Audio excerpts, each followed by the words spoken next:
Now we're going to get into Alabama, Georgia. I think this was the most massive win a coach could have had this week in Kalen Deboer. I thought Kalen Deboer was on a tremendous hot seat after what happened last year.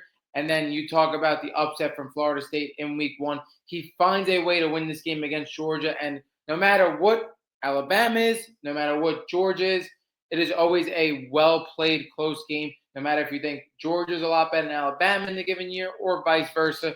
These rivalry matchups are always played well. It's the same thing with Ohio State, Michigan.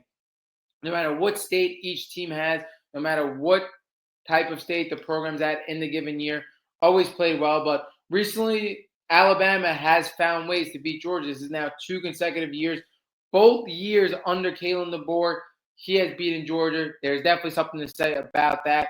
Now, it's going to be very interesting to see for Alabama because they were in pretty much the same spot last year. I think they were undefeated last year, though.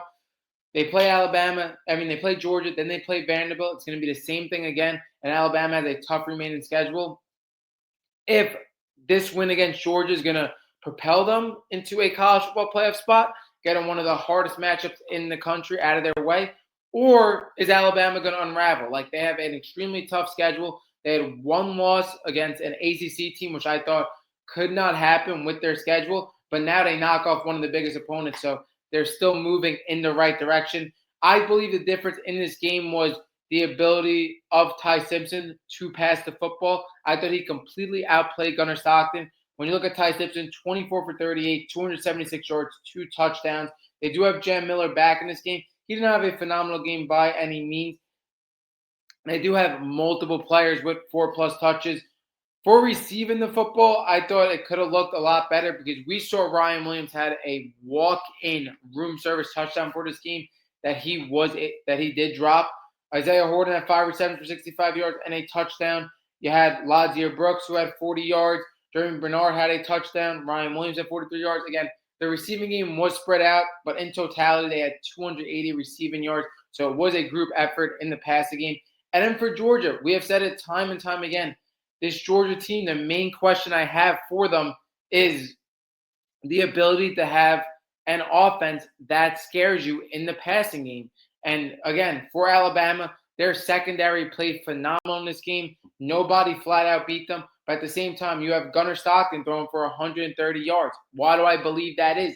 The same reason Carson Beck got scapegoated last year. Because there is no player in this offense right now that is truly elite in the SEC. When we look at Chauncey Bowens in this game, he comes out of absolutely nowhere. He has 119 yards and a touchdown. Nate Frazier barely using this game, who we thought could possibly be one of the best running backs in the SEC. And then when you look at this receiving room, like 130 yards receiving from the whole entire room, their leading receiver, Colby Young, with 59 yards. Zachariah Branch, we thought is like that one guy who could really create separation. Doesn't do it at all in this game. Only 3 receptions for 35 yards. And this is the massive question I have with Georgia. Are they able to consistently, in a college football playoff stretch, able to win out with the weapons they have? Because I don't think Gunnar Stockton is one of the best quarterbacks in the country. And for him to play these SEC matchups without a game-changing receiving threat, this is the type of stuff that could happen. You lose 24-21. You get outplayed. Your passing yards gets doubled by the other team. Major question marks for me for Georgia. I've said this time and time again. And then when they had that explosion against Tennessee and Gunnar Stockton played really well, now I'm thinking, I don't want to go back on what I said, but maybe this could possibly work. Then they play Alabama and they can't get anything going in the passing game. And again, it's because Gunnar Stockton isn't one of the best quarterbacks in the country. He's just a good college football quarterback.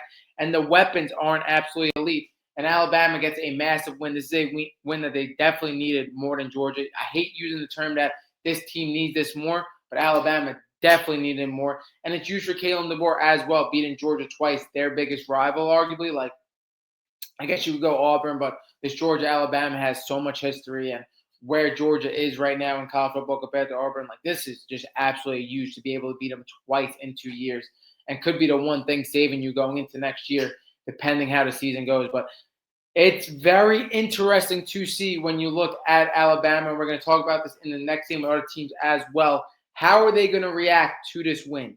Is this going to be a turning point in the season for Alabama? Is this going to be a year where it is different from last year and they propelled them into the college football playoffs?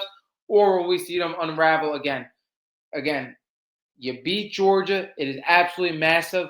But now it comes down to, what do you do after this? Kalen Deboer needs to change the tone of what's around his name. And again, I'm going to keep applying pressure to him as well if we don't see him do what Alabama needs to do. But massive win for him.